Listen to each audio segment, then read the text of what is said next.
Inikah kebangkitan dari Chelsea? Selamat datang di Dewan Pandit Indonesia. Kali ini bersama Mardel, aka Mario Delano. Tentunya Mardel tidak sendiri. Bersama dengan pandit kita yang sedang senang karena timnya lolos ke babak selanjutnya dari Piala Kebo, mengalahkan Manchester City, meskipun Manchester City-nya dengan skuad tidak full tim ya katanya ya. Newcastle juga nggak full tim.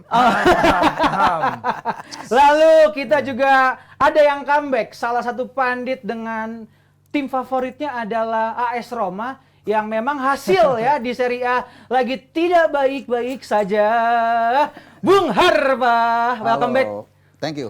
Tapi tetap bisa tersenyum ya? Nggak bisa lah gimana. Ini sengaja nih Abdur ngundang gue pas Roma dibantai. Iya. Mourinho pecat atau stay? Kayaknya musim ketiga ya, kutukan musim ketiga. Kutukan musim ketiga. Dan yang selalu ada di mana-mana, yang selalu bangun subuh, ada Bapak Sabtu Haryo. Siap, Del. Siap ya? Siap. Pengamat MLS ya kemarin ya. Oke, dengan yang tadi gue udah bilang, apakah ini kebangkitan Chelsea? Karena Chelsea ada titik balik nih, Bung Harpa ya. Kalau kita ngelihat langsung lu aja. Biar lu yang pertama kali karena lu comeback ya. Apa yang spesial ketika Chelsea bisa menang dan lolos lawan Brighton? Sebenarnya kalau kita lihat untuk ukuran itu nggak bisa, ya, karena tadi itu banyak tim-tim yang nggak nurunin lapis utamanya, walaupun yang win is still win ya. Cuman ada satu poin yang dari semua orang ini kan menyudutkan Chelsea ya, mengatakan ini itu, tapi kan gue selalu melihat yang bagusnya kalau gue. Satu yang paling bagus itu sebenarnya pertahanan Chelsea itu memberikan secerca harapan. Jadi kalau kita lihat dari rangkaian dia di Liga sama di di Piala Liga, itu mereka sebenarnya pertahanannya oke, cuman memang ya nggak sempurna banget gitu loh. Jadi dia nggak pernah kebobolan lebih dari 1-0, clean sheet sekali aja dia kebobolan lebih dari 1. Ya termasuk juga dia nggak kebobolan clean sheet ketika menang lawan Brighton kan. Jadi sebenarnya itu salah satu titik positif dari Chelsea. Tapi kalau kita berharap jauh, misalnya kita musim ini kita bicara 5 besar, itu forget it lah. Yeah. Nah, jadi mungkin ini juga fokus. Masa? Nggak masuk 5 besar? Berapa nih? Lu jangan tawarkan di Tanah Abang ya. Di Tanah Abang lagi sepi sekarang ya. Ya, gue sih bukan mendahului ya. Tapi kan kita realistis lah. Ya kalau kita lihat 1-2, ya City Arsenal ya gue rasa ya menurut gue. Kemudian mungkin yang ketiga Liverpool, belum lagi tim-tim yang tadinya nggak dianggap seperti Spurs. Spurs bisa 2-3 besar lah. Iya bisa 5 besar dulu lah, kita ngomong 5 besar dulu gitu. Bukan nggak bisa, cuman susah kalau ngelihat. Dan kalau kita lihat cara pembelian Chelsea ini kan sebenarnya dia mikirnya very very long term. Bukan hanya dari kontrak yang dibikin 7 tahun 8 tahun juga gitu. Ya. Tapi dari umur pemainnya kita lihat drag ke bawah semua kan gitu, kecuali Thiago Silva yang jadi mentor. Jadi gue dalam jangka pendek gue nggak ngelihat Chelsea akan di Liga akan berbicara banyak. Kalau di Piala Liga mungkin, karena itu kan kompetisi jangka menengah lah, kan Februari biasanya udah selesai. Luar biasa analisanya, langsung dikebut ya sama Bung Harpa. Tapi kalau dari Mas Firzi dulu deh, kalau Mas Firzi ngelihatnya, apakah Brighton memang udah mulai kehabisan bensin atau Chelsea ada perubahan tadi kayak yang dibilang Bung Harpa? Ya enggak, pertama akhirnya Chelsea punya kandidat untuk goal of the month ya, karena ini gol pertama mereka untuk bulan September. Del enggak jadi make gol dari sesi latihan untuk penghargaan goal of the month. Tapi emang a win is a win, tadi Bang Harpa juga udah bilang, walaupun 1-0 but it's a precious win ya, kemenangan yang bisa menaikkan moral lah. Apalagi kita lihat Nico Jackson beberapa pertandingan terakhir itu aduh parah banget ya penampilannya, finishing dia yang ragu-ragu. Kayak di TikTok itu mulai ada apa yang dia depan gawang yang gawangnya gede berapa ratus persen itu enggak gol juga yang jangan ngomongin TikTok sensitif sama Osimhen ya. Ya itu parah, kalau yang itu sangat parah. Tapi at least Caicedo juga mainnya bagus, cuman yang jadi sorotan adalah Marco Kurela. Dia main di posisi yang asing ya, di kanan. Tapi habis itu dia bisa melakukan, Mitoma, dia bisa meredam Mitoma, mantan rekan setimnya yang menang 16 total duel. 13 dari 16 total duel, 6 dari 9 successful tackles.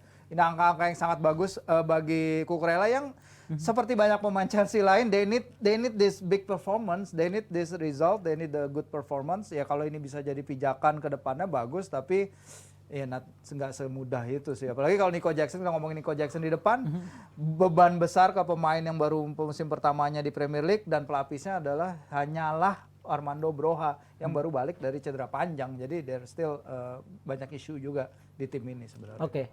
Dalam squad Mas Aryo ngelihat ya, tadi Bung Harapa juga bilang pemainnya juga memang buat long term. Tapi ketika ada momentum sekarang bisa menang, mencuri poin dari Brighton yang sebenarnya ya mereka juga tidak bisa dianggap remeh karena kan ada coach De Zerbi gitu. Cuman lo kalau ngelihat dari permainan kemarin lawan Brighton, Chelsea apakah selain sisi pertahanan, karena kalau kita ngelihat juga Sanchez ada 1 atau 2 blunder ya, itu pada saat itu, nah lo ngelihatnya gimana? Ada blunder tapi ada juga satu saves yang nyelamatin blunder itu juga. Betul. Jadi ya lo bisa ngeliat sisi negatifnya buat blunder. Hampir aja ditembak ya kayak apa ya, sempat kita lihat waktu kemarin si Gabriel Jesus ya. Gabriel Jesus hampir ngambil ngegolin tapi bolanya naik ke atas. Hampir seperti itu, satu lagi berhasil dia save. Ya tadi gua mungkin kalau gue tadi ngejawab Harpa tadi gue bilang mungkin mereka masih bisa tuh masuk 5 atau 6 besar karena gue ngelihat mereka nggak main di Eropa. Itu salah satu poin yang gede banget kalau untuk klub Premier League. Mereka nggak main di Europe, mereka bisa fokus di domestik. Mereka main ya oke, Carabao Cup satu lagi ya main di Liga. Dan gue selalu melihat tim ini punya harapan. Gue selalu melihat apa yang dibawa sama Pochettino tuh ada bentuknya. Ini tim nggak lagi sempat bingung kan ketika di Graham Potter mereka mainnya agak membingungkan. Lalu setelah akhir-akhir sama si Tuchel juga agak sedikit naik turun performanya. Tapi sama Pochettino tuh bentuknya udah kelihatan, cuman masih raw. Semua pemainnya tadi dibilang, banyak kan pemain-pemain muda, banyak pemain-pemain yang baru nyatu di tim ini. Baru mau kebentuk timnya begitu bagus saat pre-season, tapi begitu mau masuk seasonnya banyak yang cedera juga. Terutama Nkunku, itu yang pukulan berat mereka yang tadinya bakal menjadi salah satu trisula di depan. Jadi memang dari komposisi yang belum lengkap, kalau kita menilai banyak tim yang pemainnya cedera diwajarkan kenapa mereka belum bagus, tapi kok Chelsea kok enggak? Banyak pemain cedera juga kan pada mereka, tapi 11 pemain ya, sama kayak MU. Yang nggak bisa main lah ada 11, iya, ada 11 sebetulnya pemain. banyak pemain mereka juga yang cedera. Jadi ketika mereka nanti berkumpul, ditambah lagi yang beberapa pemain bisa langsung tune in di posisinya, Disasi salah satunya. Lalu Enzo Fernandez, lalu si Caicedo, belum lagi si Lavia belum main juga. Broha udah balik lagi, yang kita tahu di lini depan tambahan itu tuh sangat diperlukan. Di tengah Gallagher yang musim kemarin first touch aja nggak bisa, tapi sekarang dia udah bisa main dengan tenang. Jadi gue ngeliat big potential sebetulnya ada di Chelsea.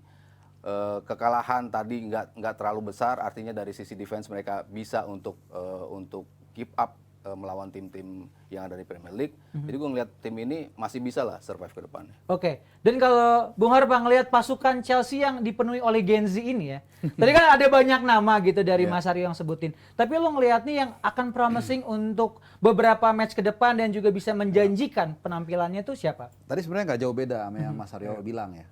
Dan kalau kita nggak tadi yang dibilang Mas Aryo kan banyak kan tuh di area tengah belakang sebenarnya kan yang disebutin. Karena memang di situ area yang kelihatannya cukup membuat Pochettino itu agak tenang. Paling dia agak rubah-rubah dikit di belakang tuh. Biasanya kan 3 back tuh. Thiago Silva, Disasi, sama Colwill. Yang ini lumayan juga nih, agak mencuat juga nih yang satu muda nih. Kalau Thiago Silva kita udah tahu lah ya. Nah kemudian sekali dia coba tuh si Colwill main di kiri. Chilwell kan emang lagi busuk kayaknya ya. Bukan cedera dia kan busuk kan. Nah ternyata lumayan juga, bisa juga Colwill nih. Nah, cuman emang tadi ada faktor cedera juga. Kalau Reece James datang mungkin lebih mantep lagi. Dia bisa pakai 3 back, dia bisa pakai 4 back karena dia punya kiri kanan yang bagus. Enzo Fernandez dari musim lalu kita udah lihat. Bahkan ada satu meme gue masih ingat begitu dia datang. Maaf nih ada tumpukan sampah, ada satu emas. Tulisannya Enzo. Waduh. Karena emang musim lalu kan dia gendong habis-habisan tuh, cuman ya nggak kuat juga, mentok juga. Tahun ini agak lumayan tuh, ada ya Caicedo walaupun ada 1 kali 2 kali blunder ya, kalau gue lupa lawan siapa gitu ya. Cuman tengah ke belakang, tadi yang seperti Mas Aryo sampaikan, agak lumayan membuat Pochettino tenang. Tapi depan gimana nih? Selain belum dapet, ada juga pemain yang cedera. Siapa? Nkunku ya kalau nggak salah? Iya, Nkunku sama Armando Broha. Nah ini juga susah menilainya kalau ini depan. Jadi ya mungkin kita akan lihat 2-3 bulan lagi sampai akhir Desember, baru nanti akan kelihatan, udahlah, ini same old story atau enggak kita akan lihat nanti. Tapi sejauh ini sih yang tadi gue bilang, harapan ada di lini belakang mereka sudah cukup solid. Ini yang membuat Pochettino mungkin agak sedikit relax mungkin. Oke, harapan dari Harpa, Haris Pardede ya.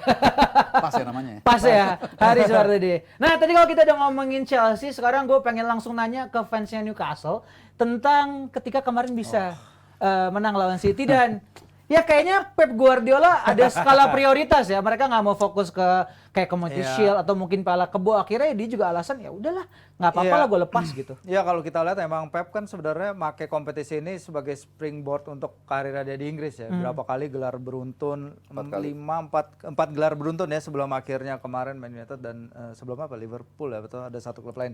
Itu gue lupa. Tapi memang ini pertama kalinya timnya Pep kalah di babak ketiga di Piala Liga sejak dia datang.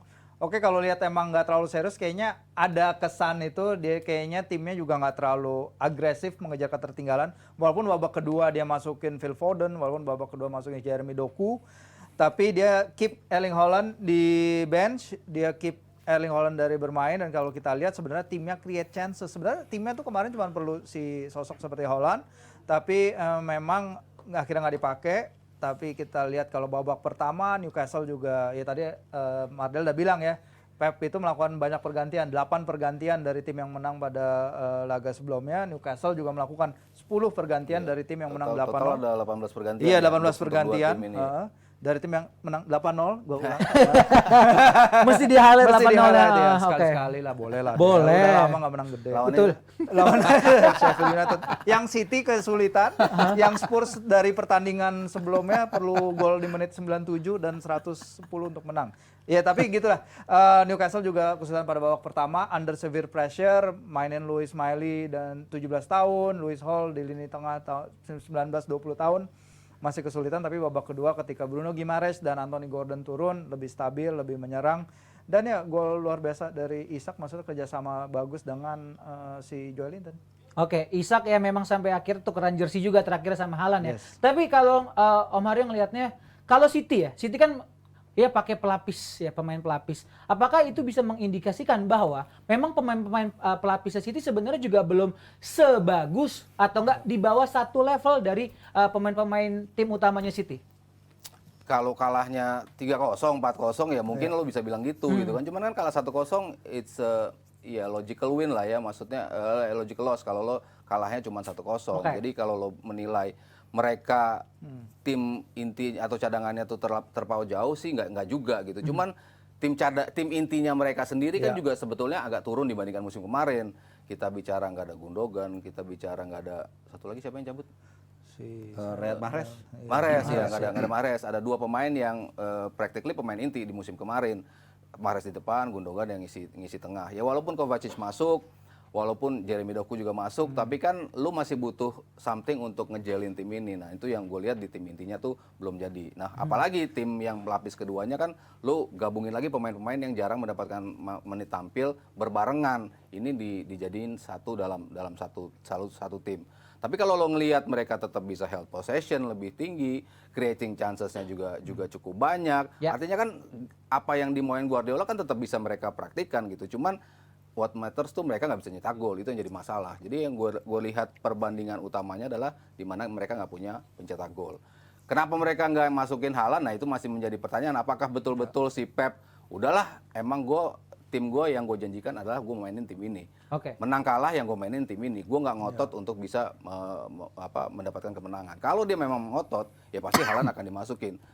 Sesimpel itu. Karena memang Haaland kan cuman butuh bola ada dalam kotak penalti, lo ada di situ, lo bisa placing, lo bisa cetak gol. Cuman itu nggak diambil opsi itu sama Pep. Ya, dari secara eksekusi memang udah berjalan mulus, tapi hasil berkata lain. Dan kalau tadi gue sempat bilang, Bung Harpa, kalau ngomongin soal skala prioritas, kalau lo ngelihatnya Pep. Pas banget lo nanya itu, Itu gue juga mau jawab itu. Oh ya boleh. Jadi gini, Enak nih. kemarin pas di final Liga Champions, banyak pertanyaan kan dilayangkan ke dia. Satu yang membuat dia itu... Oh nonton langsung sombong. Gue nggak ngomong. Dia yang menyimpulkan. Nah jadi emang di situ lu bisa lihat ekspresi dia kan. Dari berapa pertanyaan disampaikan yang membuat dia malu-malu kucing itu saat ditanya, lu dengan treble ini lu nyamain Sir Alex Ferguson nggak? Di situ dia kayak agak nggak bisa nahan ininya gitu. Iya. Artinya kan visi dia ke situ. Nah sekarang kalau cuma dia hilang Piala Liga buat apa? Nggak ada masalah. Dan kita lihat sekarang skuadnya kan pincang semua kan. Jadi dia itu kan orang jenius kan, overthinking. Makanya dia 2021 karena kelebihan overthinking dia nggak naruh DM sama sekali. Akhirnya kalah dari Chelsea kan. Nah jadi dia pasti kalkulatornya jalan tuh. si ini cedera, Rodri kartu merah di Piala Liga segala macem, dihitung-hitung ada Piala Liga, taruh aja yang ini deh gitu. Tapi salah hitung juga mungkin. Dia kan mau tipis-tipis tuh. Iya. Timnya ternyata lumayan kuat juga, bisa lewat. Jadi menurut gua kalah nggak kalah buat dia nggak ada masalah. Karena buat dia adalah gimana bisa dia 2 kali bikin treble buat ngeliatin Sir Alex Ferguson. Itu. Oke, baiklah itu dia tadi ya. Overthinking dari seorang Pep. Apakah Pep orang yang jenius atau overthinking? Silakan taruh di kolom komentar dan kita akan kembali lagi di DPI tapi setelah yang satu ini. Let's go.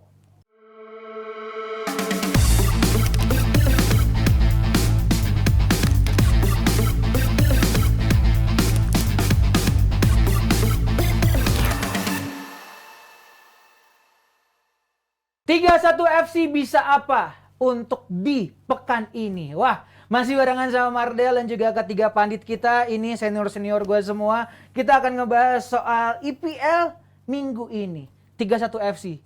Liverpool kayaknya lagi suka banget angka 3 nih Bung Harpa ya. Kalau Ada apa dengan Liverpool 3-1? yang musim ini gue bikin gregetan cuma satu. Apa tuh? Klopp tuh sama Nunes ada apa sebenarnya? Kenapa? Kenapa lu ada Dari spekulasi itu? musim kebetulan kan gue juga ada bawain 2 partai kan. Oke. Itu gue lihat Salah sama Nunes tuh wah, ting-tang-tingnya keren banget. Oke. Sama Diaz juga sih oke Iya. gitu. Oke, tapi kalau Salah kita kan ya udahlah ya udah pasti fix di situ. Tapi dari awal gue bingung ya, kenapa Nunes tuh selalu cadangin. Begitu dia main lawan timnya Bapak ini kan golin. Orang bilang itu gol Jatuh dari hadiah, langit jatuh ya, dari tuh. langit. Tapi kalau gue bilang enggak, kalau kita masih ingat satu proses golnya kan karena dia nungguin kan ketika kalau nggak salah Botman yang lepas. Nah, karena dia deketin juga, mungkin nggak konsen, akhirnya ada bola jatuh gol dari langit dia golin. Berapa kali dia nunjukin itu tapi nggak dikasih kesempatan sama Klopp. Itu aja sih kalau gua satu. Tapi kalau yang lain itu dia pelan tapi pasti pembelian pemain yang selama ini banyak dipertanyakan nih. Kayak mungkin salah Szoboszlai, satunya, pelan-pelan, McAllister juga ada. Ya butuh waktu lah. Karena nggak gampang kan, dia kan ngerubah engine kalau mesin tuh Ruang mesin. pistonnya kan diganti kan, benar-benar diganti. Fabinho semua hilang semua kan, Henderson. Jadi gua rasa dengan posisi sekarang dia di IPL kalau nggak salah poin 13 ya, atau pokoknya dia di bawahnya City 16 deh. ya. 16 kalau nggak salah. City kalau nggak salah 18 ya. Gua rasa oke banget sih. Cuman satu catatan gua aja, dia kenapa sama Nunes itu aja. Ini kayak ketawa-ketawa lo kayak ada tanggapan lagi Mas Firzi gimana? Enggak ya, kalau kita lihat emang Nunes power dia sangat ini sih sebenarnya, mungkin kayak dia sangat chaotic ya. Jadi mainnya tuh kadang gebrek yang Apa itu gebrek-gebrek?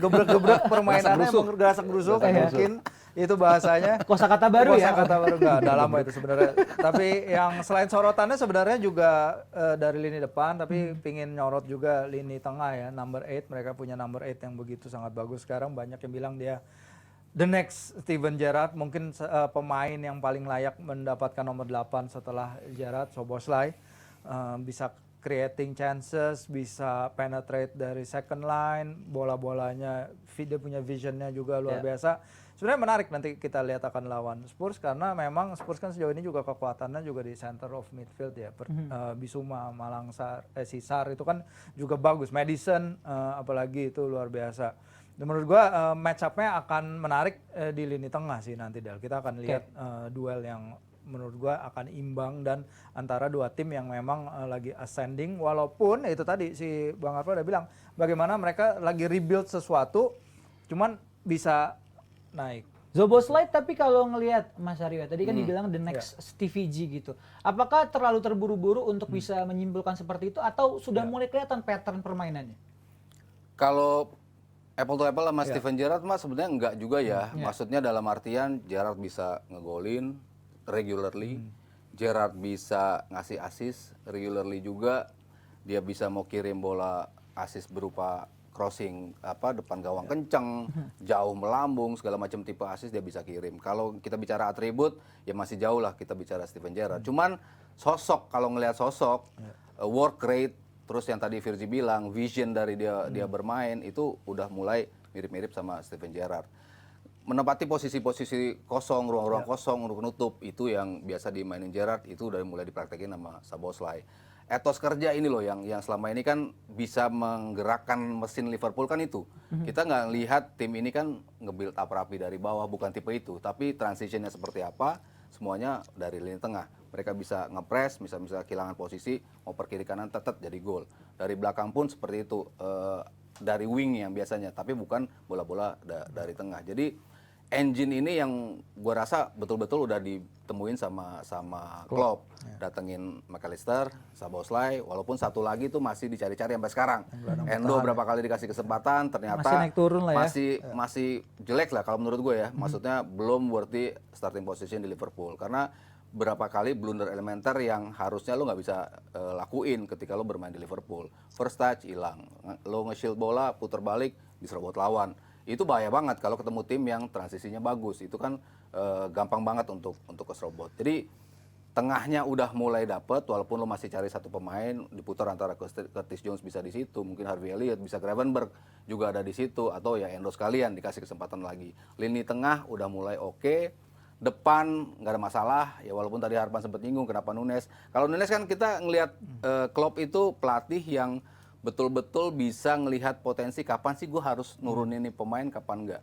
Lo datengin si Keita tapi lo baru kasih kesempatannya di kapan. Lo datengin Fabinho tapi baru mendapat regular time-nya di berapa jauh pertandingan ke depan. Jadi dia memang mirip-mirip nih siapa yang memang layak untuk jadi starter, siapa enggak. Di awal dikasih kesempatan terus.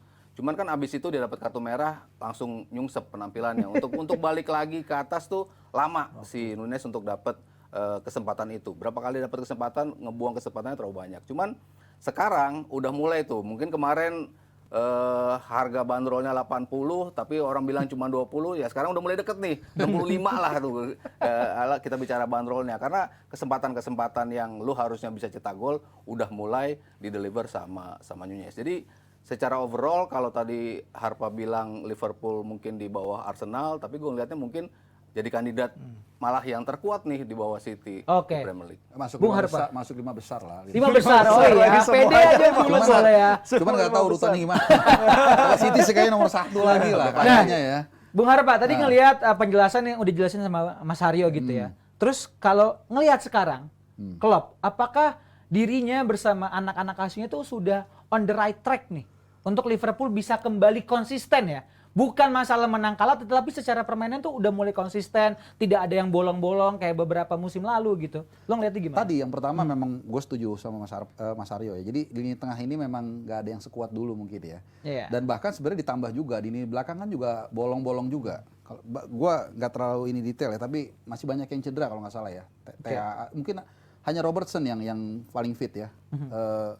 Joe Gomez juga masih belum tahu, Van Dijk juga kayak gitu. Jadi makanya kalau kita lihat dia kan mungkin bisa menang 3, bisa golin 3, kebobolan 1, bisa golin comeback-nya bisa lah ya, meskipun kebobolan duluan bisa, karena strikernya juga ya lumayan nyahut ya, jadi bisa comeback gitu kan. Iya, itu aja sih kalau gue bilang, gak ada yang terlalu ini lagi. Asal back-backnya itu kembali lagi dan dia punya benar-benar holding midfielder yang benar-benar the real number 6, selesai udah. Oke. Dan kalau kita ngelihat line up Liverpool nih, prediksi dari Abrar ya, kita coba lihat ya. Gue mau nanya sama Mas Firzi Idris. Mas, kalau misalnya ngelihat dari ya tadi pemain tengah sama pemain belakang jadi PR. Tetapi ketika ada pemain depannya itu cukup gacor gitu ya. Apakah itu bisa menjadi jawaban untuk sementara ini sampai menunggu kayak tengah sama belakangnya itu akan kembali solid gitu? Enggak, kalau kita ingat kan tadi Bung Harpa juga udah bilang bagaimana lini belakang masih banyak bolong-bolongnya. Kita juga nggak bisa remehkan betapa Alisson seringnya menyelamatkan Liverpool, termasuk salah satunya di St. James's ketika itu ya. Dia ketika 1-0 dia menahan chance-nya Miguel Almiron dengan sangat bagus yang membuat, dan ketika itu dia melakukan 7 penyelamatan, jumlah terbanyak sepanjang karirnya. Alisson di belakang memberikan rasa aman yang mungkin Van Dijk kita lihat maybe he's not the same player yang seperti 2-3 tahun lalu, apalagi sebelum dia cedera itu di Everton. Tapi base defender itu yang harus diperhatikan memang kekuatan lini 2 dari sayap Robertson dan tadinya TAA juga. Robertson sekarang juga kita harus ingat betapa dia take on leadership role juga di timnas Skotlandia, dia juga meningkatkan permainannya. Jadi di saat Van Dijk sedikit menurun, setidaknya Robertson mulai naik. Di lini depan balik lagi tadi emang persaingan Darwin itu karena lini depan Liverpool emang lagi rebuild ya, tapi dalam proses rebuild itu mereka numpuk beberapa pemain di depan. Masih ada Jota, Luis Diaz, Salah masih di situ, kontribusinya masih banyak, Gakpo dan lain-lain. Ada banyak pemain bagus di lini depan, jadi wajar apabila Darwin menghadapi ya ujian konsistensi juga. Yang dibutuhkan dari dia kan adalah konsistensi mencetak gol sekarang, bukan hanya mencetak gol 1-2 pertandingan, Tapi ya bagaimana meruntuhkan scoring streak itu seperti yang dilakukan oleh para pendahulunya. Jadi ini balik lagi ketemu pertahanan Spurs yang lagi bagus juga. Oke, dan kalau ngomongin Spurs, Mas Aryo, ngelihat Ance ini sepertinya sedang Ancelotti. bukan dong pelatihnya Spurs dong. Ngelihat dari bagaimana dirinya bisa menempatkan beberapa pemain, strateginya juga berjalan lumayan oke ketika juga bisa menahan imbang Arsenal. Lo ngelihatnya ketika lawan Liverpool, apakah ini menjadi ujian untuk Spurs atau malah mereka bisa sedikit di atas angin untuk lawan Liverpool? Kalau kita lihat historis sih sebetulnya nggak ngarah ke Spurs ya. Kita ngelihat head to head yang cukup jomplang untuk Liverpool. Terakhir mereka menang 2017, skornya 4-1, itu Spurs terakhir menang. Sementara 12 pertandingan ke belakang, Spurs cuma 3 kali imbang, sisanya dimenangin oleh Liverpool. Musim lalu juga back to back Liverpool bisa menang. Ya historically Liverpool jelas unggul lawan ini. Dan kalau kita bicara mungkin dua tim yang lagi dalam performa terbaik, ya gue ngelihatnya sih memang Liverpool sama Spurs. Jadi emang ujian buat kedua tim sih. Kalau lo tadi nyebut Postecoglou, ini pelatih yang ya mungkin kita harus membayar keraguan kita ya, Ci. Ya di awal-awal kan kita sempat meragukan ini pelatih, track recordnya. Pembeliannya pun kita raguin, Pembeliannya juga kita Vicario, raguin. Udogi. Banyak ya, lo meragukan tuh juga ya. sempat kayak ya tanda kutip ada sedikit jelekin kali ya, kayak ini kayak kurang deh itu. Underestimate lah. Iya, underestimate. Semua kita jelas nggak harus akuin kita underestimate. Ini pelatih backgroundnya tidak meyakinkan untuk bisa ngangkat Spurs. Pelatih jempolan aja nggak bisa untuk ngangkat Spurs. Semuanya akhirnya ngomongin bahwa Spurs tuh nggak cukup punya mentality untuk bertanding di level teratas. Tapi justru Klopp dengan pelatih yang seperti ini punya background yang biasa-biasa aja. Tapi secara permainan nih pelatih bisa. Oke, kita tadi juga sempat meragukan Pedro Porro, Udogi, Van de Ven. Ini pemain-pemain yang Romero juga si kok bikin blunder juga di musim kemarin. Tapi kok bisa work as a unit di musim ini? Di depannya emang luar biasa Bissouma sama tadi Firzi sempat bilang, Bissouma Sarr itu gua akuin tandem terbaik di Premier League musim ini. Di lini tengah nggak ada yang bisa ngalahin work rate mereka. Mereka bisa nutup permainan dengan begitu rapi. Mereka bisa bantu pertahanan dengan tenang. Bisa ngeluarin bola dari belakang saat tekanan dengan enak aja. Ini tim yang betul-betul oke. Ditambah lagi transisi ke depannya. Lo punya pelatih-pelatih cepat semua. Tadi Maddison lagi bagus-bagusnya. Kulusevski juga lagi oke. Son kita harus akuin juga nih pemain. Bukan ketergantungan sama Harry Kane ternyata musim ini bisa mencetak 5 gol. Top scorernya Spurs, jadi emang tim ini lagi lengkap-lengkapnya. Cuman kan begitu ketemu Liverpool ya kita harus lihat apakah cukup ini. Gimana kalau dari Bung Harba ngelihatnya prediksi tipis-tipis? Kalau gue dari awal yang sudah meramalkan Spurs bakal berbicara banyak. Siap 86. Spurs bukan pelatihnya. Iya siap salah komandan. Kalau pelatihnya gue setuju, gue juga nggak tahu. Cuman begini ada alasannya. Kuncinya adalah Kane keluar dari Spurs. Kalau Kane bukan pemain jelek, tapi dia udah era di Spurs udah selesai. Banyak pemain yang sebenarnya punya potensi, quote by quote tidak berkembang karena ada Harry Kane. Kita tahu lah situasi seperti ini sebenarnya ketika Ronaldo comeback di MU. Semua bola ke dia. Kalau kita masih ingat MU lawan Sheriff semua bola dikasih ke Ronaldo. Sampai berapa 8 kali di shoot nggak masuk-masuk. Cuman yang lain kan segan semua. Ibaratnya alumni yang udah balik lagi ke alma mater kan segan kan seperti itu. Nah, Kane juga gitu. Tapi lu lihat 3-4 game week pertama itu gol Spurs itu rata ke Kulusevski, ke Maddison, ke Son belum. Pokoknya rata lah 4 atau 5 pemain. Kenapa? Karena nggak ada lagi satu yang harus dijaga. Artinya, kalau gue lagi Mario kosong gue oper ke dia, Mas Aryo kosong oper ke dia, Firzi kosong gue oper ke dia, dan itu yang membuat akhirnya kedatangan pelatih si Postecoglou. Iya nggak ada beban lah ya buat ngoper siapa gitu. Ya udah gue lihat nih semua kurang lebih sama-sama lah, nggak ada yang terlalu Jagger banget. Ya udah. Son lagi bagus, gua taruh Son. Maddison lagi bagus, Maddison. Matesar ya kalau nggak salah ya. Matesar sama Bissouma bagus. Gua double pivotin di tengah, gua taruh di situ. Kalau gua bilang sih itu. Jadi ya itulah mungkin kalau lu lihat wajahnya Postecoglou itu kayaknya emang wajah orang baik gitu. On fire sekali Bung Harba. Luar biasa. Kalau gua sederhana ngelihatnya, karena itu aja. Bola itu lihat, oh kosong si Maddison dikasih Maddison. Jadi makanya gua waktu tadi off air gua bilang sama Firzi, musim ini yang gua suka lihat mainnya itu dua, Newcastle sama Spurs. Karena mainnya gitu, ngalir. Kalau Spurs, kalau Newcastle kan tengahnya kan ganas-ganas semua kan, fight. Gue suka juga. Kalau Spurs ngeliatnya tadi itu udah mulai ngalir ke sini itu. Jadi yang membuat akhirnya mereka ya yang tadi nggak ada yang nyangka juga kan pembelian udah gitu pembelian siapa Udogi. Iya. Terus siapa lagi? Siapalah itu mereka-mereka ini siapalah, ya. Gojo Pedro Porro. Yang sorry itu saya secara nama emang kayaknya nggak itu, tapi ya ketika emang satu permainan bergu itu kan yang penting kan kolektivitas. Betul. Kalau single kayak tenis atau bulu tangkis memang semua dilu kan. Kalau ini enggak kan, asal satu tim itu kompak, ya itu yang terjadi Spurs saat ini. Ya memang susah ya kalau ngomongin kolektivitas itu yang tidak terlihat di Manchester United ya. Tapi kalau dari Kok Mas MU Firzi, ya lagi tetap sih? masuk Kenapa dikit. sih masukin Soalnya banyak terus? yang komen juga, mana nih MU TV nih. Sedikit lah Mas Firzi ngelihat Liverpool Spurs. Kira-kira akan unggul siapa atau berakhir imbang sama kuat? Seru sih antara itu tadi ya, dua tim yang lagi naik daun, dua tim yang punya permainan menyerang ofensif sangat bagus musim ini. Kalau gue bilang imbang sih. Imbang ya? Oke, itu dia. Abrar ada MU nggak, Brar? Liverpool pasti. Gua Liverpool dong. Liverpool. Tadi udah prediksi udah Bung Harpa tadi. Belum, yang Oh, mana? yang Belum. Liverpool Spurs. Liverpool imbang juga tapi skornya 2 sama. Gue nggak tahu kalau Oh ya, high scoring. High scoring. Iya, bisa Oh, juga. emang biasa pakai skor ya, lebih seru ya. Bisa, ya.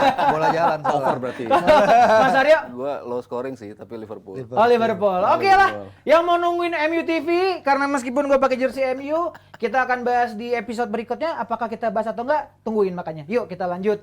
Karena setelah pesan-pesan berikut ini kita akan kembali lagi.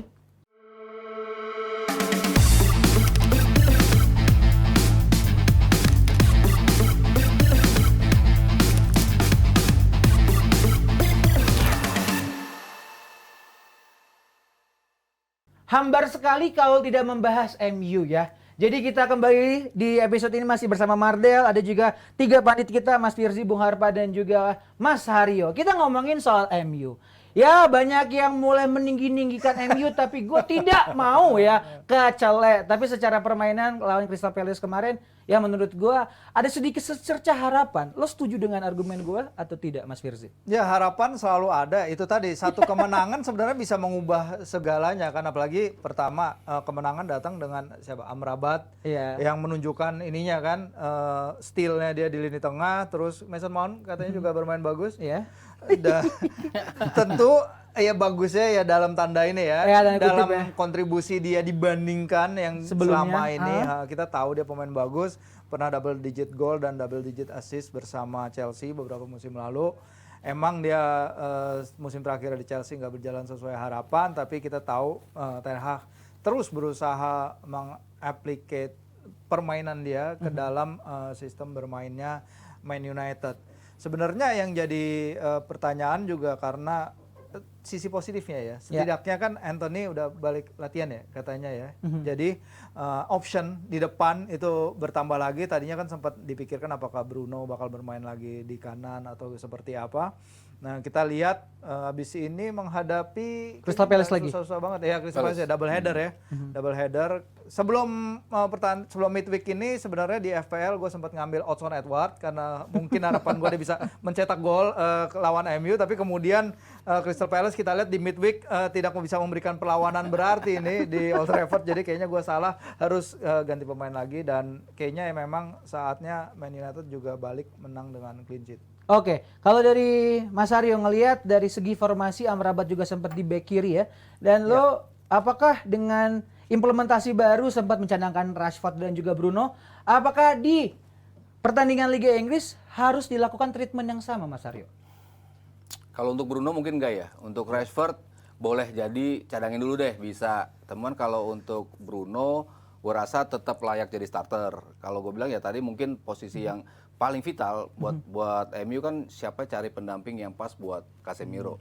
Itu selama ini dicari-cari siapapun posisinya. Eriksen sempat bagus tapi nggak bisa untuk lo bicara 6 pertandingan berturut-turut, nggak mungkin. Mason Mount juga ketika berdua doang sama Casemiro berat juga. Siapapun lah lo taruh di situ tuh nggak pernah bisa dapat posisi yang enak untuk main bareng dia. Cuman begitu Amrabat masuk, walaupun on paper di back kiri, tapi kan practically kan dia betul-betul di tengah, ngebantu apa yang selama ini hilang dari United. Kan selama ini yang gue kritisi dari United adalah posisi pemain yang sangat berjauhan. Ketika lo transisi, orang bisa masuk lewat tengah tuh dengan begitu mudah. Karena begitu lebarnya ke area yang harus di cover oleh pemain tengah dari United. Tapi masuknya Amrabat itu mengubah the whole system. Dia bisa ngebuat para pemain lain itu ikut untuk gaya ritmenya dia, untuk ikut fight seperti dia. Pellistri yang tadinya paling nggak bisa bertahan, Garnacho yang selama ini nggak bisa bertahan, tapi bisa untuk diajak turun, untuk bisa nutup ruang-ruang yang selama ini bolong-bolong di United. Nah, ketika itu sudah bisa disettle sama Ten Hag, masuk yang Rabat di posisi itu, jadi kan lebih enak nih buat kedepannya. Mount juga kemarin juga bisa bantu untuk bertahan, bisa juga kita lihat di posisi nomor 10 mungkin si Bruno-nya di posisi kanan ataupun kebalikannya ketika si Garnacho menggantikan si Rashford di posisi kiri, di depannya kalau nggak Bruno si Mount yang dipindahin ke kanan. Yang penting kan on papernya seperti itu, tapi di lapangannya kan mereka bisa tukar-tukar. Iya, bisa Mereka- ngejel mereka fluid ya. iya, bisa ngejel, bisa tampil fluid untuk bisa menutup lubang-lubang itu. Jadi yang gua tunggu adalah permainan seperti kemarin, tapi komposisinya yang intinya yang seperti apa. Nah ini kan yang lagi dicari sama Ten Hag. Kemarin kan dia nggak pernah bisa memainkan komposisi yang tepat untuk skema yang dia mau. Jadi selalu nggak bisa berjalan optimal karena personilnya nggak tepat. Ya 12 untuk jalan. pemain hilang itu kan. Iya. Itu Iya. pemain cedera. Dan kalau dari Rosen. Bung Harpa sendiri yang habis kemarin ngupdate ikan Red Devils ditemukan di mana? Di Danau Toba. Danau Toba. Bung Harpa ngelihat MU gitu ya. Ya memang sorotan utama ada di Bruno sama Rashford Ya, yang sebenarnya mereka secara permainan juga ya sosok aja. Cuman ketika tidak ada mereka, kok bisa lebih menjanjikan, bisa lebih kolektif lah MU. Kalau dari kacamata lu gimana? Gue ada 3 bagian yang mau gue omongin. Oke. Wih, Yang pertama, Pertama, gue dulu di sini tempat ini juga ngomong Maguire busuk, tapi gue dibully. oke. Nah sekarang kalian tahu sendiri kan. Oke. Kedua gue bilang, Tapi kemarin nggak busuk dong. Hah? Kemarin nggak busuk dong. ya tapi mau dijual nggak mau pergi. ya kan? Alot ya emang ya. Nah, kedua gue bilang Ronaldo juga harus didepak, paling nggak kalian dapat Piala Liga kan, terus finish 4 besar. Oke, jadi ini gue mau yang Recap Ini lagi recap yang dulu MU ya. episode lalu ya. mudah-mudahan Oke, kali boleh. ini nggak dibully. Terkait Bruno sama Rashford, Ten Hag ini kan pinter nih, tricky juga. Menurut gua kemarin itu kan, gua pas lihat line up ya MU lawan Crystal Palace kemarin, gua agak kaget. Itu agak lumayan full team kan? Iya. Lumayan full team. Cuman emang nggak ada Rashford sama Bruno. Kalau gua bilang ini kayak hukuman cantik. Jadi lu gua cadangin sekaligus kayak Rashford kan maruk kan, lu setuju nggak? Setuju, Nah, di kiri nggak pernah ngoper bola. Bruno cengeng. Ya tapi kapten lah tetap. Dumel dia bukan cengeng, dumel. Dumel. Jadi kayak dia bisa ngasih pelajaran tapi cantik karena oh ini lu kan nggak perlu lawan ini doang, lawan Crystal Palace lu cadangin dulu ya. Iya. Tapi kita juga susah nih dalam sepak bola ini, klub ini kan lu nggak segampang itu jelek lu cadangin. Rashford tuh kalau nggak salah gaji tertinggi ya. Iya, salah satu Nah. 5 besar di Liga Inggris. Nggak segampang itu lu cadangin dia. Lu akan ditanya sama direkturnya lo. Waktu itu tahun lalu lu perpanjangan kontraknya gede, tapi kok lu cadangin dia misalnya di partai penting lawan Crystal Palace. Jadi gue yakin dia tetap akan dipasang lawan Crystal Palace. Bruno is a captain tetap gitu. Itu kan menjadi isu menurut gue. Walaupun mungkin kadang-kadang dia suka gimana-gimana. Jadi kalau menurut gue tetap diperlukan. Tapi nah ini Erik Ten Hag ini menurut gue orang yang agak lambat dalam mengambil keputusan dan Masa? Kenapa? kurang tegas. Ya banyak Maguire, Sancho, kasusnya si Anthony. Itu kan Anthony udah 1 tahun kalau nggak salah dia mukulin ceweknya kan. Tapi nggak Dari Juni. Kenapa nggak dia cepet supaya nggak bola panas itu dari mereka. Greenwood sampai kapan akhirnya ke Getafe kan. Jadi akhirnya ya menurut gua gitu agak lambat. Nah balik lagi tadi Rashford sama Bruno, dia yang tipikal oke lu gua cadangin halus dulu nih lawan Crystal Palace di Piala Liga. Tapi nanti di Liga lu main tapi lu bagus ya. Modelnya begitu. Mudah-mudahan it works buat pendukung MU. Nah itu kalau gua. Nah yang terakhir adalah soal Hannibal. Gua jujur ya, gua sangat mengidolakan dia. Lihat main dia. Promising ya? Wah, ini tipikal yang orang tahu dia punya kelebihan dan kekurangan. Kalau kita ngarepin kipas, gue berapa kali ngeliat kipasnya nggak ada tuh di sepertiga akhir. Cuman bola dikejar kemanapun, nggak ada habis-habisnya. Sampai gue bukan mau ini mesti dites doping juga nih kayaknya. Oh dia kenceng mulu ya? Iya kenceng mulu. Dan Tapi rentan kartu juga sih. Iya, rentan kartu. iya ya. memang. Nah mungkin itulah muda. tugasnya si Erik Ten Hag untuk ngasih tau, oke lu harus begini, dimentorin segala macam. Tapi semangat dia itu, kalau lu main bola, lu ngeliat ada pemain kayak gitu, lu jadi semangat juga. Oke. Nah saat ini kan yang diperluin sama MU kan semangat. Itu gue lihat di diri Hannibal. Makanya waktu dia lawan Burnley menang 1-0 di channel gua, Masuk, enak masuknya. itu gue udah bilang, gue yakin lawan Crystal Palace harusnya dia dipasang lagi. Dan betul. Dan lawan Crystal Palace nanti, menurut gua harusnya dia dipasang lagi. Itu Oke, Hannibal. siap itu. Kalau buat fans MU, bagaimana tanggapan dari ketiga pandit kita? Silakan boleh tanggapan-tanggapannya juga di kolom komentar. Tadi kalau juga sempat kita kelupaan nih, ada La Liga. Karena di La Liga ini sekarang ada tim yang sedang di puncak atau nggak lagi di 3 besar lagi anget-angetnya Mas Firzi ya. Girona atau Iya. Girona sebut manggilnya. Oh mas, Girona atau Girona? Girona. Girona apa yang Girona? Apa yang spesial dari tim ini? Iya, emang kalau kita Temu lihat Madrid sebenarnya- lagi ya? Iya, Girona itu sebenarnya awal musim mereka ditinggal banyak pemain penting mereka ya, terutama Top sekali scorernya. Oriol Romeu, top scorernya juga, siapa Tati Castellanos, wingernya mereka juga, dan Ada 4 pemain ya. Ada 4 pemain yang at least bermain 33 dari 38 pertandingan Liga kemarin. Girona ini sekarang punya wage bill itu hanya 1/10-nya 50, Real Madrid. 51 juta. Iya, kecil sekali, apalagi dibandingkan Barcelona juga kecil sekali. Tapi itu tadi sang pelatih mereka siapa namanya? Michel Sanchez. Ya itu mereka.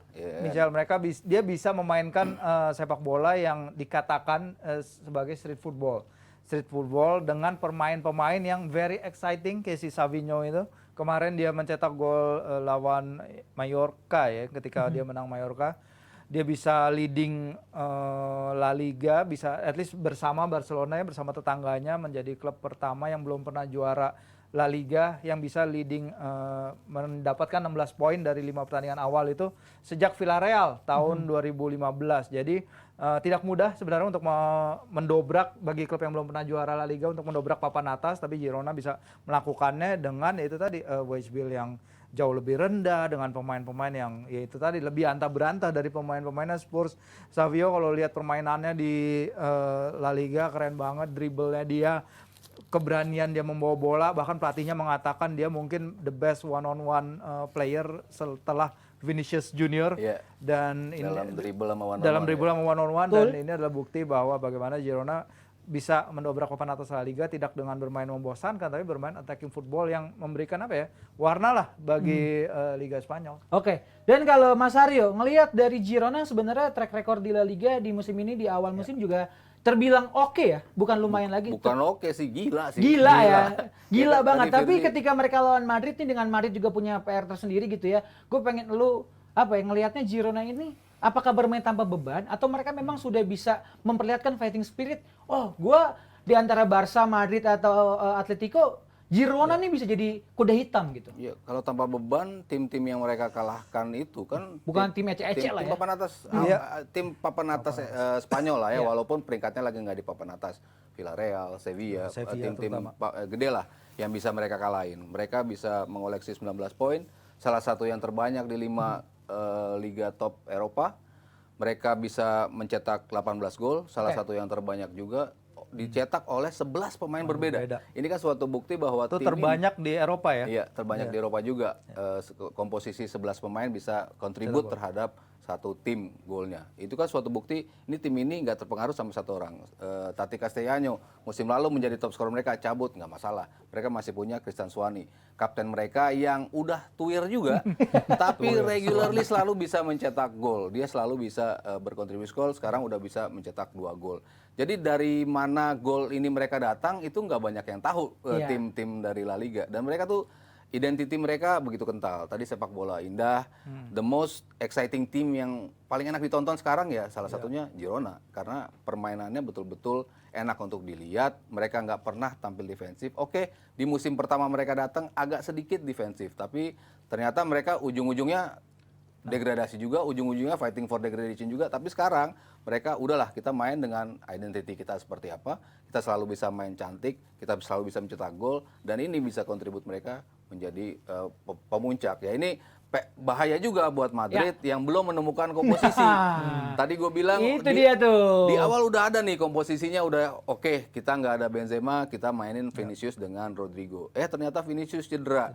Ya udah, logically kan lo mainin ya Vinicius dengan Joselu, Rodrigo dengan Joselu, 2 striker tersisa lo lah ya, tertajam dan tersisa lo di situ. Tapi ketika lo lawan Atletico Madrid kemarin, kok Ancelotti ngubah lagi nih komposisi. Overthinking nih, tiba-tiba Bellingham jadi striker gitu ya. Diubah-ubah lagi, ternyata mereka kalah 3-1. Padahal pas Joselu masuk, lebih bagus lagi permainan mereka, lebih bisa untuk keep up dengan Atletico. Kenapa nggak dari awal lo bermain seperti itu? Jadi gua rasa nanti pas lawan Girona lebih baik nggak usah coba-coba gitu. Nggak coba-coba, karena mereka pasti akan kalah possession, udah pasti, karena Girona tuh salah satu tim dengan possession paling tinggi.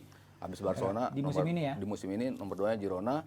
Madrid biasanya akan kalah possession sama mereka, cuman kalau mereka tetap dengan komposisi yang idealnya, ya gue rasa mereka punya kemampuan untuk transisi, untuk bisa mencetak gol lagi, untuk balik right on track lagi. Ya kemarin mereka udah menang lagi kan, Joselu jadi starter, lawan Las Palmas mereka menang 2-0, Joselu jadi starter. Ya ini bukti lagi bahwa lo memang harus mainin Joselu seburuk apapun. Bapuknya Joselu Iya, nggak ada orang pilihan liatin, lain ya. Iya, dan dia selalu deliver kok. Kalau disuruh main, dia selalu mencetak gol, satu gol. Ya itu kan bukan glamour Benzema, tapi dia bisa kontribusi Perannya gol. sangat kunci sekali. Kalau dari Bung Arpa ngelihatnya, apakah beneran bisa merem nih Madrid lawan Girona? Ini pasti caption sama Abrar ya. Iya. Kalau kayak gini-gini. Singkat aja, Bung. Oke. Oh, singkat ya? Iya singkat aja, ini durasi soal kebanyakan MU Oke. tadi. Kalau gue bilang fenomena Girona ini adalah kombinasi antara Vallecano beberapa tahun lalu. Oke. Ketika kalau kita ingat, kalau nggak salah Vallecano ya. Andoni Raola. Iya, mainnya tuh Tim yang sama mirip. exactly. Mainnya tuh ball position on Barca itu bisa 60%, bisa 55%. Jadi main yang istilahnya ODGJ gitu ya. Jadi dia nggak mikir. ODGJ. Nah, perpaduan juga dengan Levante beberapa tahun lalu. Gue lupa. Ini Levante itu waktu itu beli pemain tuh sisa. Walaupun defense-nya berantakan ya. Waktu itu defense-nya berantakan. Makanya kan dia kalau nggak salah baru clean sheet sekali ya. Jadi cuman sky is the limit lah gitu. Yeah. Lawan Madrid ya bukan karena soal menang atau enggak ya, dengan skuad Madrid. Dan Madrid is Madrid. Madrid is Madrid. Dengan Jude Bellingham yang wah keren banget sih itu. Digendong Madrid sama Bellingham ya. Oke, berarti menang ya? Ya saatnya menang. Walaupun gue berharap gue salah. Oke, Mas Firzi, salah. menang kalah?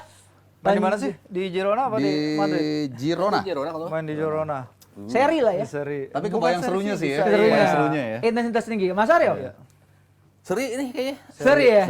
Seri skor. gue Madrid menang. Iya. Pede. Ya Karena udah Real lah. Madrid harus ngelawan ini lagi kan ke Liga Champions lagi. Sementara di pertandingan Liga Champions sebelumnya kan mereka juga empot-empotan tuh lawan Lyon. Nah, jadi akan kita lihat apakah racikan Ancelotti di pekan ini bisa membuat Madrid menang atau malah nelangsa. Kita akan kembali sebentar lagi, makanya stay tune di Dewan Pandit Indonesia.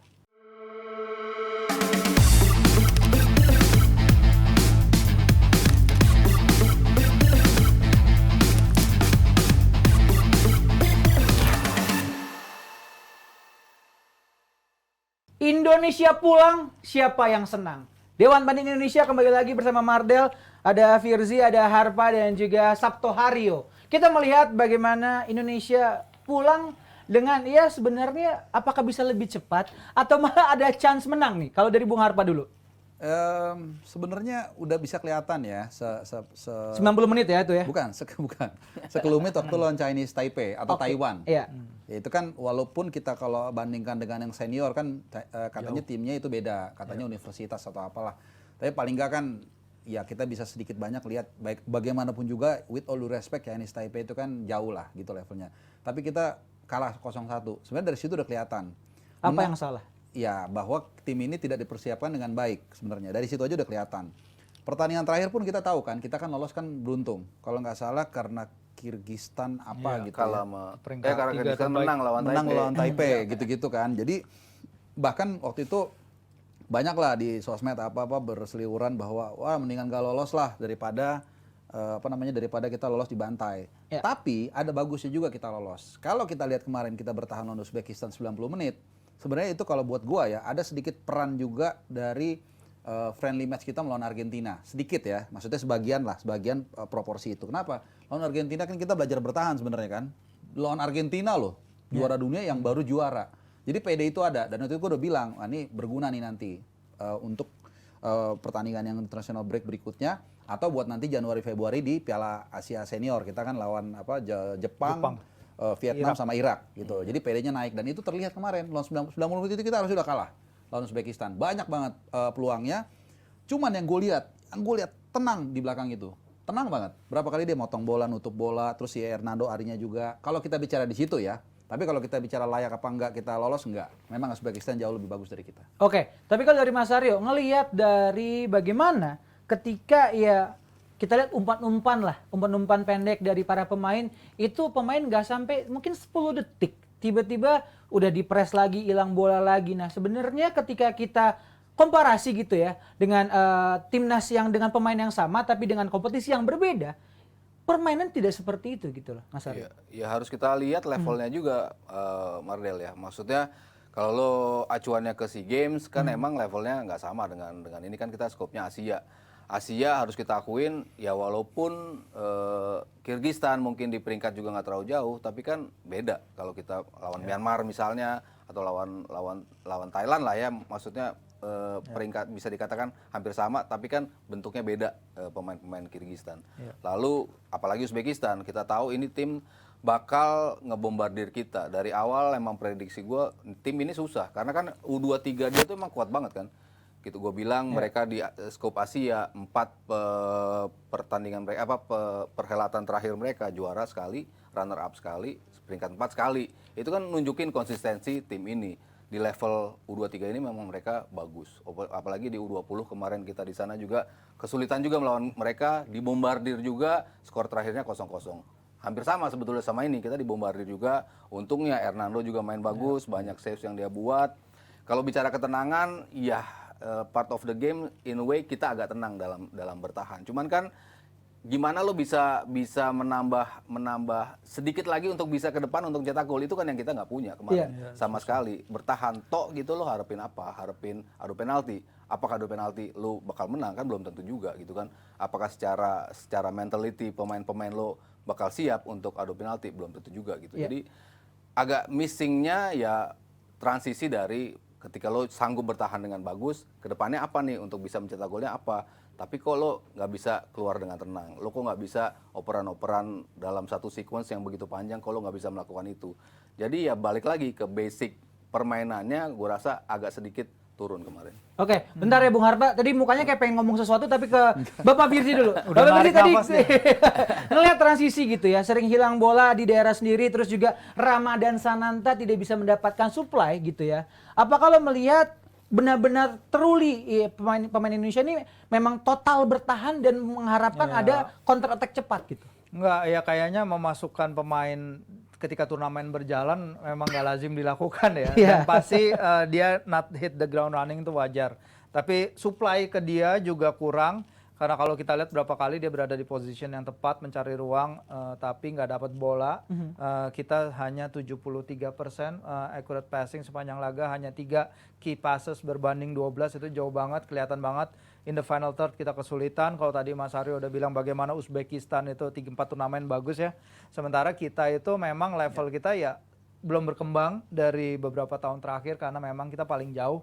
Sejak Asian Games memainkan sepak bolanya di level kategori U23 itu tahun 2002 kalau nggak salah, kita memang paling jauh di level babak 16 besar ini. Yang terakhir kita di sini ya? Iya, kita di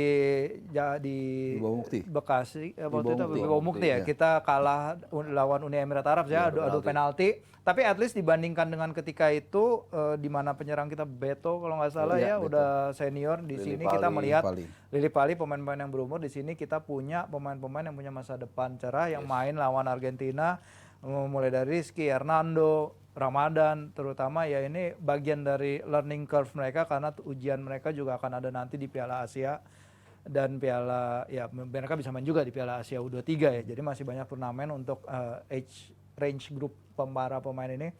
Nggak perlu berkecil hati, memang susah melawan Uzbekistan, itu memang terbukti banget. Kita menerima 28 tembakan, 12-nya on target dan untuk hanya kalah 0-2 dan berhasil memaksakan laga ke extra time, menurut gua suatu ya harus dapat applause sendiri sih. Oke, dari sekian banyak pemain. Gue tambahin sedikit aja. Boleh nih. Tadi udah gatel pengen ngomong sesuatu ya. Yang sekarang yang tadi kagak yang nambahin ini. Jadi kalau kita lihat rataan usia pemain senior kita ini kan agak ngedrek ke bawah ya. Iya. 22. Nah, ini sebenarnya bagus banget dan itu kita lihat masa depannya Cah. Cuman orang yang lupa tantangannya adalah irisan ini jadi banyak. U23, U20, senior, sehingga kita lihat kan jadi secara kompetisi itu pemain bisa dapat banyak kompetisi. That's why jadi masalah tapi kayak Ramadan Sananta kan akhirnya Persis Solo kan kayak aduh bro, gue udah main di senior karena poolnya belum besar sih. Iya. Nanti poolnya besar, betul. makin banyak kalau udah pilihannya. makin poolnya besar, bener. Udah 3 yang U23 aja, yang senior yang di atas 23 kayak gitu. Itu aja sih. Jadi segala sesuatu bagus tapi selalu ada efek seharusnya ada prioritas kompetisi ya. Seharusnya dicari layer lagi setelah Sananta, setelah Hernando. Ya mungkin harusnya harus ada ya pembinaan-pembinaan atau mungkin ya grassroots scouting kompetisi-kompetisi yang memang bisa kita ngeliat, oh ada nih pemain-pemain yang berpotensi, apakah itu bisa menjadi jawaban Bung Harpa? Ya nggak gini, karena ini kan baru dimulai nih sama Sintayong, kemudian juga kemarin di Piala SEA Games ya kita juara U22 ya. Itu kan usianya ke bawah semua tuh.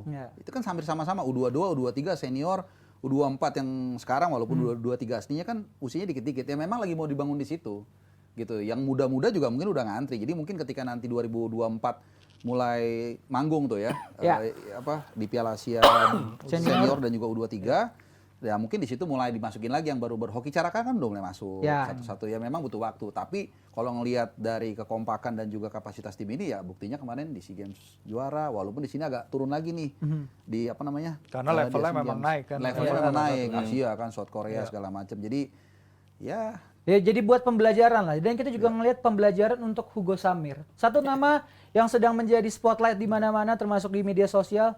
Mas Haryo melihat bagaimana pemain ini juga ya dengan segala respect gitu ya. Kita melihat track recordnya juga ke belakang dia ada sedikit isu sampai kemarin juga di akhir kartu merah. Lo punya tanggapan sendiri untuk Hugo Samir? Ini kan masih muda ya. Pemain ini masih muda. Ya pemain muda ekuivalen dengan gejolak lah ya, maksud dalam permainan tuh tidak bisa menemukan kematangan yang konsisten. Jadi sangat bisa dibilang wajar juga kalau memang kerap meletup-letup. Itu kan pemain muda karakternya memang seperti itu gitu. Cuman ya harus pintar-pintar gimana lo melihat situasi. Cuma kalau ngelihat pertandingan kemarin sebetulnya intentional apa enggak kayaknya masih debatable ya. Maksudnya apakah sikutan itu emang betul-betul terjadi gitu ya. Terjadi dan emang lo niat banget untuk nyikut dan mencederai lawan, tapi kalau gue ngeliat sih kok nggak seperti itu ya.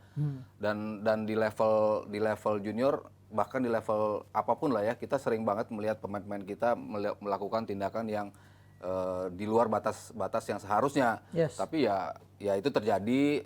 Justru ini menjadi pembelajaran, membuat pemain ini semakin matang. Akan dipamper lagi sama bokapnya, gue yakin pasti akan dijewer sama bokapnya misalnya dia ngeliat emang ini sebuah kesalahan, tapi ya ini pembelajaran ya buat pemain-pemain muda kita. Mas Firzi untuk Hugo Samir? Iya sama, karena kita tahu Hugo adalah salah satu pemain di antara range group ini yang juga gagal bermain di Piala Dunia U20 ya. Harapannya kan ketika itu dia mengutarakan kekecewaannya gagal bermain, ketika itu dia kemudian dipanggil ke timnas ini walaupun age groupnya sedikit lebih tinggi ya karena dia kan baru 18 tahun ya, tapi dia bisa mencetak gol sangat bagus dan itu papanya bilang benar beberapa minggu lalu kamu dipuja-puja benar karena gue salah satu yang menulis profilnya dia di media jadi memang ketika dia di atas pasti akan dapat perhatian, tapi kalau kondisinya memang seperti ini, saya yakin Jackson sebagai papahnya pasti bisa memberikan bimbingan karena kita tahu betapa hebat Jackson sebagai pemain, pasti bisa memberikan share pengalamannya yang segudang kepada Hugo agar bisa menjadi pemain yang lebih baik lagi ke depannya Del, karena usia itu tadi usia 18 tahun perjalanannya masih panjang. Belum lagi dia harus mencoba mendobrak di level klub ya karena sekarang ini dia main di Borneo tapi belum pernah main ya dari 11 pertandingan awal dan perjalanan masih jauh. Ini jadi pembelajaran banget buat dia sih ke depannya. Oke, dari Bung Harpa melihat ya umur 18 tahun banyak sekali tekanan, banyak sekali tuntutan, banyak sekali beban untuk seorang Hugo Samir. Dan lu sendiri melihat pemain ini dari point of view seperti apa, Bung? Sebenarnya kejadian kemarin kan bukan yang pertama ya. Tadi Sotover kita sempat ngobrol juga, dia waktu Bayangkara Under 18, Under 18 lawan Persebaya Under 18 dia juga pernah bermasalah waktu itu. Nendang wasit kemudian dihukum 1 tahun.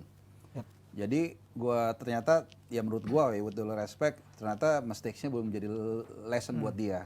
Nah tadi gua menambahkan atau membold apa yang dikatakan Mas Haryo. With all due respect lagi nih buat Papi Jackson. Karena dia gue pernah ngobrol 2-3 kali sama Papi Jackson, dia orang yang baik, big heart. Jadi mungkin dia bisa melakukan pendekatan kepada si Hugo Samir. Karena kalau gue lihat, kelihatannya ya kalau dari analisa gue, ada yang belum selesai dari Hugo Samir.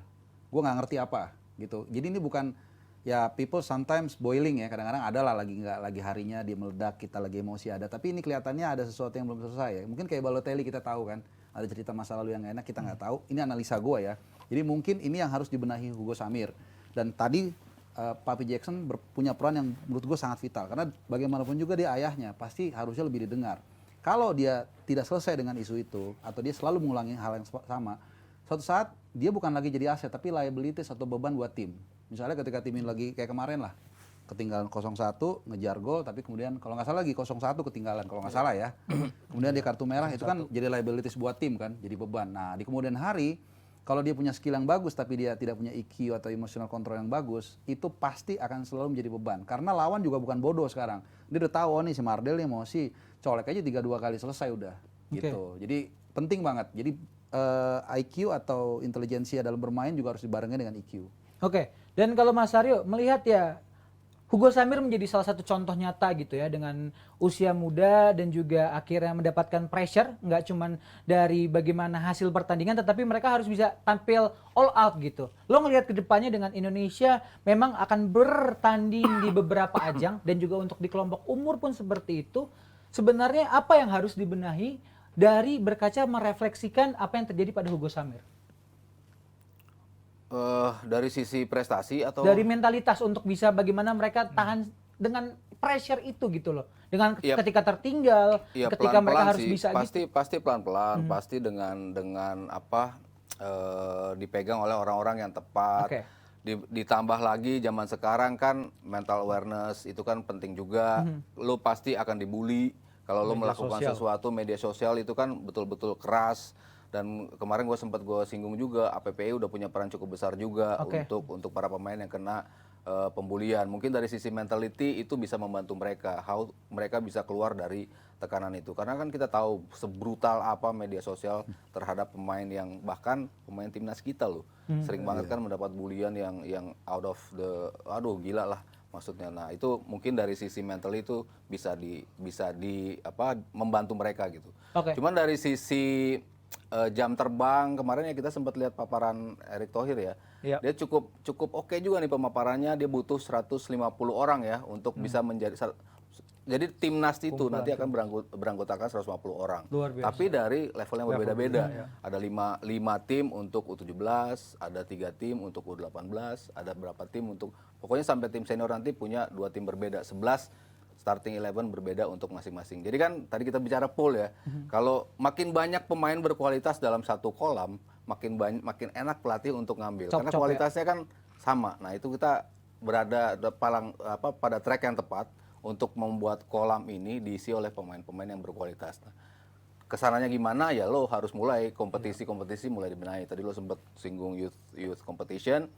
Ya walaupun kalau EPA itu cuman berapa bulan, tapi mungkin kedepannya lo harus secara reguler, harus full turnamen, harus kayak tim seniornya, misalnya tim seniornya bermain di bulan apa ya, mudanya harus ikutin, harus sama di level dari U9 sampai ke atas. Harapan besar untuk timnas Indonesia, kita akan melihat bagaimana proses dan juga progres yang akan terus berkembang untuk para pemain. Jadi inilah untuk pembahasan kita di episode Dewan Pandit Indonesia kali ini. Dan gue juga mau ngasih tahu nih Jebret Tim, tungguin akan ada spesial ini yang namanya episode DPI yang ke-1000. Nah ini kita nggak akan tayang di mana-mana, kita akan offline dan kita akan umumkan di mana tempatnya dan kita juga akan menjual tiketnya. Jadi buat lu yang udah nonton dari episode 1 sampai 1000, dari lu yang dombanya Koci, yang kardus-kardusin gua, yang bilang juga ngehujat Bung Harpa, wah yang suka bilang nih kalau Rizal ngomong apa sih gue bingung. Nah semuanya kita akan hadir semua di situ, Pandit, host semuanya segala macam dari awal episode 1 sampai 1000 akan hadir di sana. Jadi jangan sampai kelewatan dan juga lo harus follow Instagram, TikTok, semua medsos kita karena infonya akan di situ. Plus jangan lupa juga kita juga ada project besar nih, ada pertandingan antara ini yang namanya legenda badminton ya, Taufik Hidayat akan melawan legenda industri entertainment Indonesia Raffi Ahmad, persembahan Jebret Media. Mau tahu kapan? Stay tune di media sosial kita. Akhir kata, Mardel, Firzi Idris, Haris Pardede dan juga Bapak Sabtu Haryo kita pamit. Sampai ketemu di next episode DPI. Sampai ketemu lagi. Dadah.